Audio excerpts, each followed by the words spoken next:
Global markets have been highly volatile since mid-February when indexes worldwide were trading at or close to record highs. Investors were spurred on by US President Trump's second term, where he pledged to be pro-business. Since then, America's new trade policies, which involve placing large tariffs on their major trading partners like Canada, Mexico and China, have created uncertainty and caused markets to fall.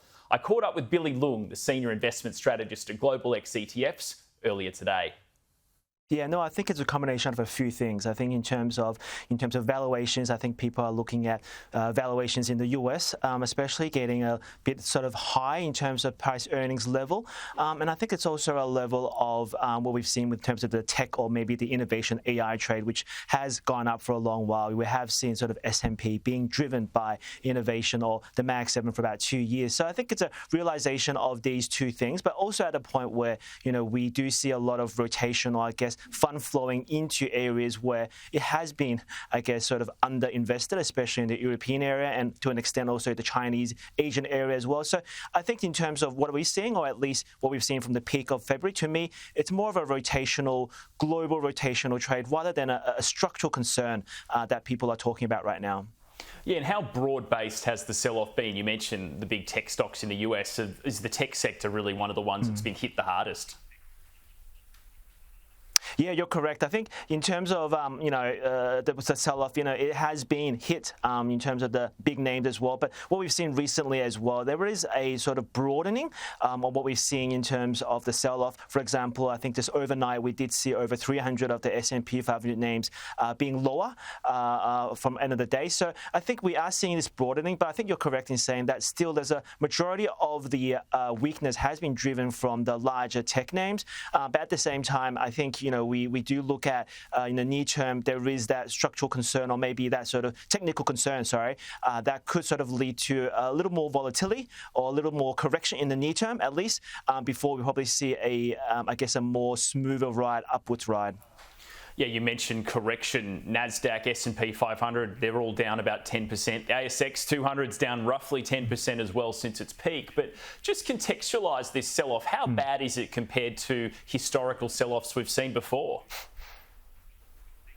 Yeah, good question. I think we've looked back into a few what I call growth scares in the past sort of 5 to 10 years. And, what we've seen is that whenever there is a concern about growth, whether it be slowing growth, whether it be even recessional risk, we do see a drawdown of anywhere between 10 to 20%. And these drawdowns used to last from anywhere between, 30 to 60 days. So that's sort of to give you context. But I think one of the key things that investors and market has to realize is what's really driving it. Is it really technical or is it really a structural concern? And, I go back to a few of the fundamental drivers saying that, economic growth is still solid, whether it be domestic in Australia or whether it be in the US. We are still seeing superior growth, especially in the US against developed markets. And I think one sort of key, technical data or indicator to note is that, looking at the credit spreads right now, especially in the US, is not really flagging something that's a structural recession or growth concern. So to me, from these signals, I think right now we're still more of a, technical sell-off. And, to answer your question, just looking at the historical, we're probably looking at anywhere between 10 to 20% in terms of drawdown. So that will be probably what I'll expect in the next, 30 to 60 days. Yeah, and what sort of assets do investors typically turn to in times like this? I note, for example, gold now is at all-time record highs. Yeah, correct. So I think you mentioned gold, and I think that's probably where some of the flow, whether it be actual cash flowing or whether it be even ETF gold buying, a lot of this is going to gold, which is generally, regarded as a safe haven or inflation hedge.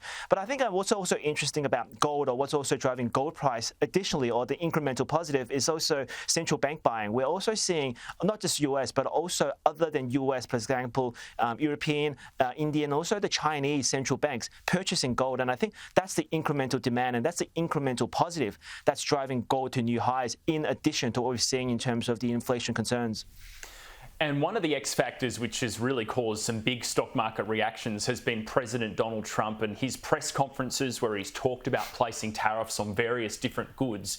I mean, how much volatility or geopolitical uncertainty is there right now for investors?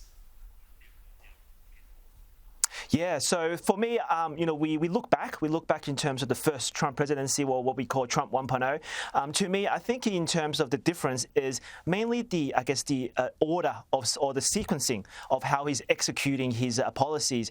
My view is that Trump's agenda, or Trump's policy, or the administrative policy has been the same with his first administration. But right now, in terms of what I call the Trump 2.0, or his second administration, is more of the order or the pace of how he executes it. So what we saw, for example, in his first administration during 2017 was that there was a more gradual, trade and also tariff implementation, whereas now we're seeing a lot of this tariff and trade policies being enacted just within 30 days or within 50 days of his presidency or within his inauguration. So how I see it is that the agenda or the trend or the outset is still the same, but it's the sequencing or the order that's different right now. And what we're seeing, or what I expect, is that we're seeing a lot of volatility being front-end this time round, and I do expect that to be more the case this administration. But to me, it's also the same in terms of long-term. He is still positive in terms of pro-growth, pro-business.